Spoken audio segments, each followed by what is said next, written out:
Richie Saunders shined in his first Big 12 game of the season as the BYU men's basketball program opened Big 12 play with a 76-56 demolition of the Arizona State Sun Devils. We're breaking it all down on a postcast edition of Locked On Cougars.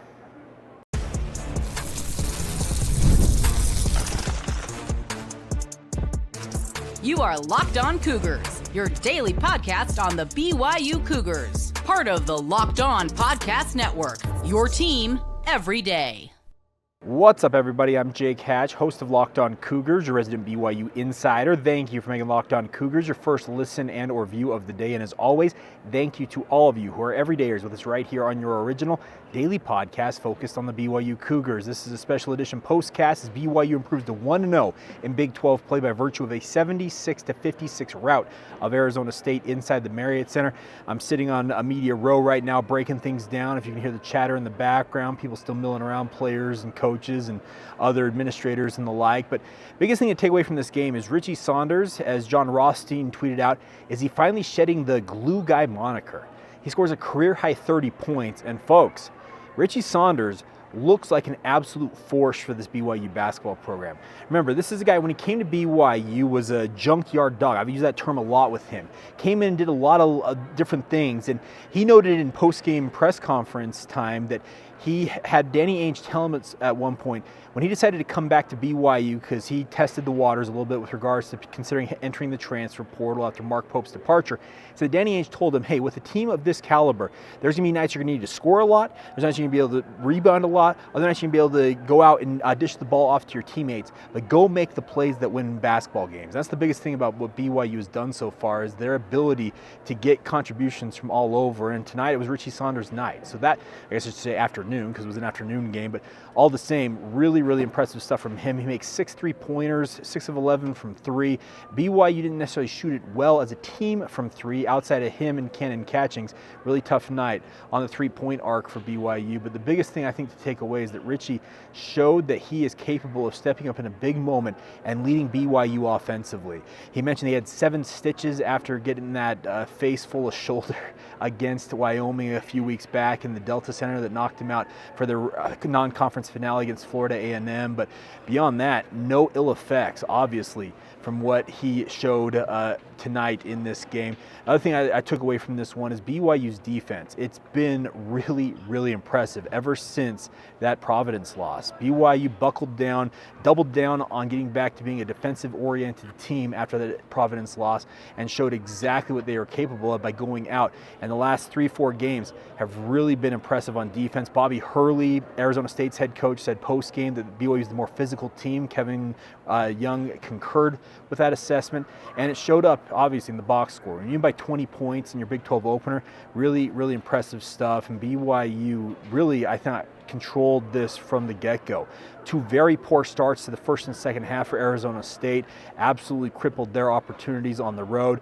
Jocelyn Senin, their star guard, limited to just 8 points. He was -5 in the plus-minus. I don't think there was a single Arizona State player that was in the positive when it comes to plus-minus, but that's what happens when BYU led for 39 minutes and 7 seconds of this entire game. The other 53 seconds, tie ball game. Arizona State never led, so this is a wire-to-wire comprehensive victory for BYU, and frankly a really impressive one for the Cougars.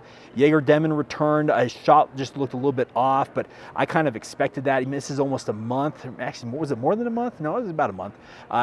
Having sat out with that lower leg injury after that Providence loss, and Kevin Young talked about the fact that his shot selection at times was iffy. He rushed a few things, he felt like. So I'm expecting Jaeger Demon will get back into the swing of things as time goes along, and it seemed like a stretch to expect him to be back to doing what he was doing earlier on this season after such a long layoff. But really impressed with him facilitating, though. He continues to be an elite ball distributor. 7 assists in this game, really looked elite. I got to give credit to Keba, Keita, as well as Fousseyni, Traore. They were very good on the interior. BYU outscored, I got my box score here, 36-24 in the paint in favor of BYU, so a plus 12 differential there. And the other thing about this is they don't really show up in the box score. I think it was Jake Edmonds, our good friend, used to work at KUTV, now hosting a podcast of his own covering BYU for Cougar Board. He noted that the ability for BYU's big men to seal off their opponents on the interior when they come off of those screens. It's really an elite thing. And like I said, it's like a screen assist. They use it in the NBA, screen assists, and they're noted at times, but they don't, not an official box score deal. Really impressive what Keba, Keita, and Fousseyni Traore did on the interior. Really good rebounding against a team in Arizona State's got a lot of athleticism on the interior. Kevin Young gave a lot of credit to Quintance, their big man. He said he was a really, really high-level defender, just a really good athlete, and that goes across the board, that Arizona State squad. Now, there's a little bit of a kerfuffle. There was a steal, a dunk. It looked like the Arizona State player, was it Jihad, I believe, got teed up for taunting, and then Bobby Hurley, in a patented Bobby Hurley move, gets teed up in his own right by going ballistic at the officials. He said essentially no comment in postgame when asked to comment on it, and I understand that he doesn't want to say anything that could get him penalized, whether that's a fine or officially getting in trouble from the Big 12, etc. But the bigger point to be made here is a really, really impressive and comprehensive victory for BYU and a great Big 12 opener.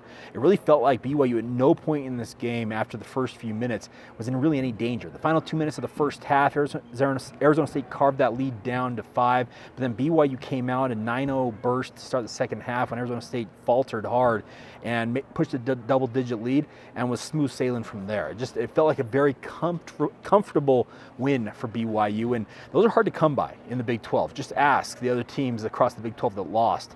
We're going to see some chaos this Big 12 season, and that should lend itself to some very intriguing games in and of itself. But BYU now goes on the road. They head to Houston, and now the Houston Cougars, they're a defensive juggernaut in their own right. That's a game that could end up like in the 50s for both of these teams. I'm telling you, get ready for a grinder of a game on Saturday. At least that's what I'm expecting as BYU heads to Houston, because Kelvin Sampson, if there's one thing his teams are known for, they are absolutely elite defensively, and they're going to make BYU work for everything they've got. But Kevin Young, I love his bravado and his confidence he exudes.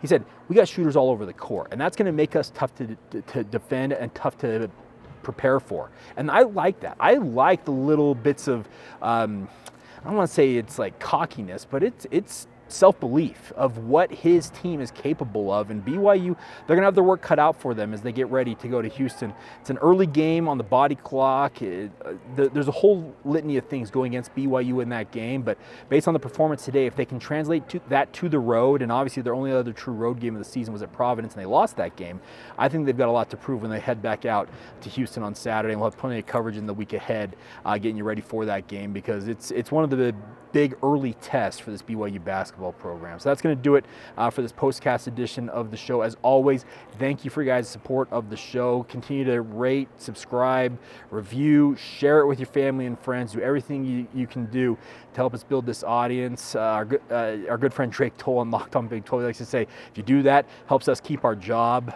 I might be a little facetious in saying that, but nonetheless, thank you for all the support as always. And as always, thank you for making Locked On Cougars your first listen of the day. And as always, once again, thank you for being everydayers with us right here on the Locked On Cougars podcast.